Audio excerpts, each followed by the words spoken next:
cry on camera for anything, it'll be for Pose. I'm just...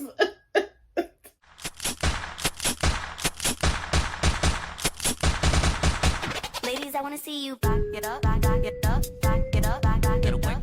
Welcome back, my G's, to View It, Review It. Welcome back to my channel. Thank you so much for tuning in. If you are not subscribed, please do hit the subscription button. I am trying to make it to 300 subscribers before my birthday on June the 24th. And I think I'm about 50 away from last time I checked. So if you're not subbed and you like what you see, please do hit the button. A little disclaimer before I start talking about today's review.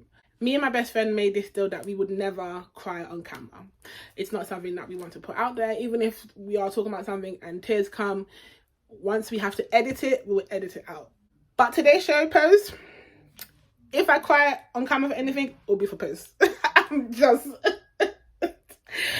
letting you man know, if there are tears, it will be for Pose, because season 3 of Pose, my God.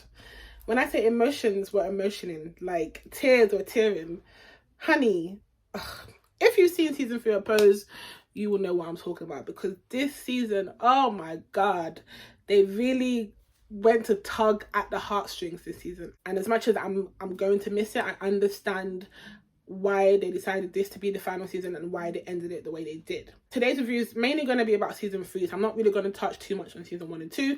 But if you don't know what Pose is a TV show based on the underground ballroom scene in New York, based in the 1980s till about the 1990s. If I had to list my top TV shows, Pose would definitely be in it. One thing I love about Pose is the realness of it. Even if it was the smallest thing, just see themselves and just kind of it feel like home, if that makes sense. I'll admit I had no knowledge of the ballroom scene. It wasn't something that I was privy to, but I'm so happy that I came across Pose, because it really opened my eyes to a completely different scene, something that I absolutely loved and even want to attend at least once in my life, whether it be in London, whether it be in New York, whether it be in Paris, wherever. Like, I really want to just be able to experience the ballroom scene in person. And people who have been in the scene or part of the community have said that Pose really does represent what goes on and how much it's a show that is really needed. And we don't get a lot of shows like that right now, where people can literally watch something and see themselves and just feel everything that the characters are given to us. Pose also touches on the rise of the HIV and AIDS epidemic in New York. You see certain characters struggle with disease, lose their battle with the disease. Yes, you have the glam of the ballroom, you have the walks, you have the categories, you have all of that, but they still show us the hard-hitting truths of what it was like to be part of the community in New York in the 80s and basically be treated as less than.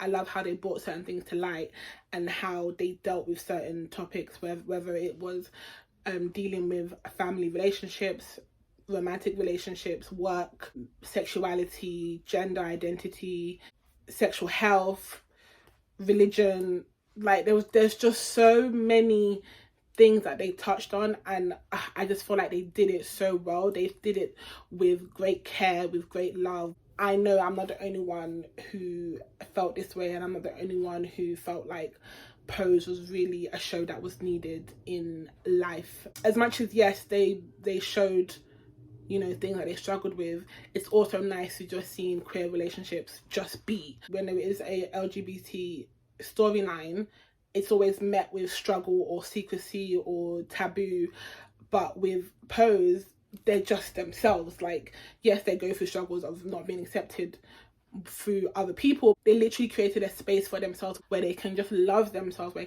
they can just love each other. I'm happy that they are casting people who are like transgender in real life, who are queer in real life, because you get in Hollywood, they will cast the straightest, whitest person to play someone completely opposite to them. I feel like with the characters, they really got it right. They really casted very well.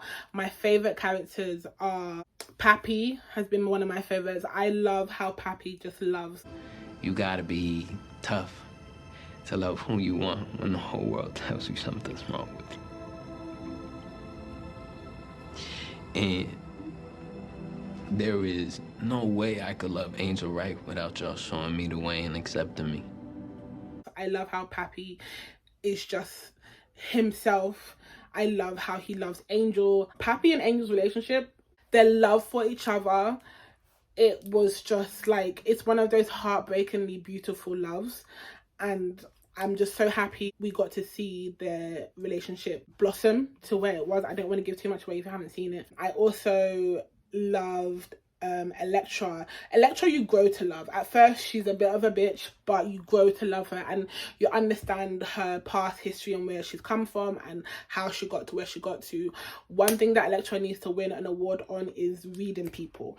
When I tell you sis can read you from now until she'll read you today, you'll be feeling it years to come, because the way she reads, God may have blessed you with Barbies, a backyard with a pony in it, a boyfriend named Jake, and an unwanted pregnancy that your father paid to terminate so you could go to college and major in being a basic bitch. None of these things make you a woman. Clear your throat.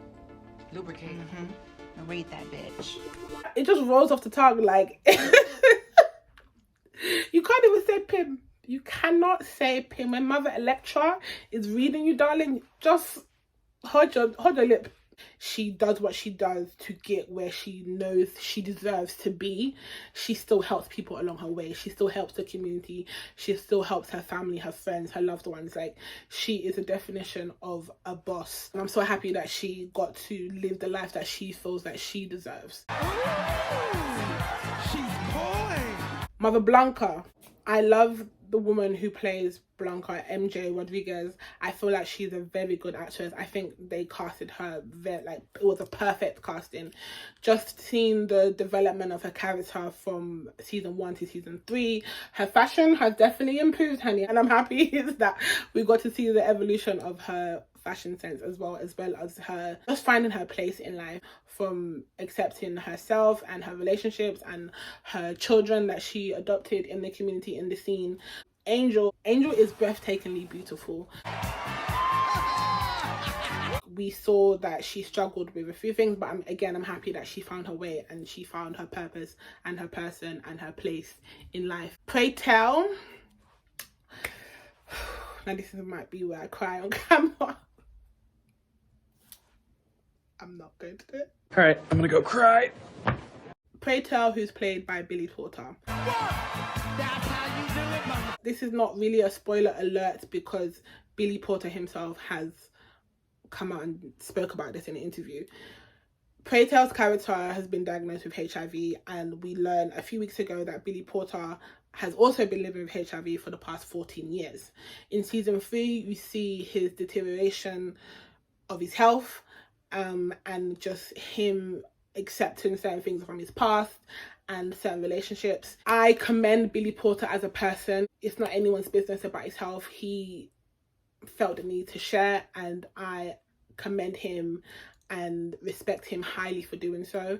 He told us that he used his character, Pray Tell, to say the things that he never got to say in his real life. Knowing that and watching certain episodes, it just makes it that more emotional and that more heartbreaking.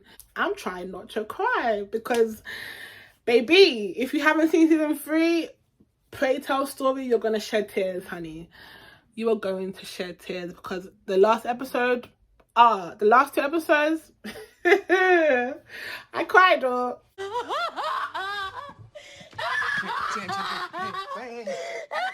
I cried. I really cried because it was a lot. I just feel like the way they handled it was needed. It wasn't all, glitz and glamour. We actually saw the hard-hitting facts and the truths of what was happening in the 80s in New York within the community, and even what's still happening now. As you can tell, Pose is like one of my all-time favorite shows, and I'm sad it's over, but I also understand why it has come to an end where it has come to an end. It was really nice to see Blanca, April, Electra, Lulu in The Element in the final episode, where we got to see them like fast forward a few years. They're literally living their truths. I'm so happy that Blanca, again, this might be a spoiler alert if you haven't seen season 3, I'm so happy that Blanca has found her person as well. Her partner, Christopher, who's a doctor at the hospital, the way he loves her, I love that for her, basically. So yeah, if you haven't seen Pose at all, you can watch seasons 1 and 2 on Netflix and BBC iPlayer, I believe. Season 3 has just finished on FX, so, you know, find it wherever you can find it. I will miss Pose. I have loved Pose. It's just great for me. And thank you very much for watching my review on Pose season 3. Before I go, I just wanted to say happy Pride Month to everybody in the LGBTQIA plus community. Be proud of who you are and celebrate one another. Love you. Don't forget to like, comment and subscribe, and also hit the notification bell so you're notified when I post another video. Like I said in the beginning, if you are not subbed, please do sub, because I'm trying to hit 300 subscribers before my birthday, or by my birthday on June 24th. If you enjoy this and enjoy my other videos, then you know what to do. Tell a friend to tell a friend to tell a friend, and I shall see you on my next review.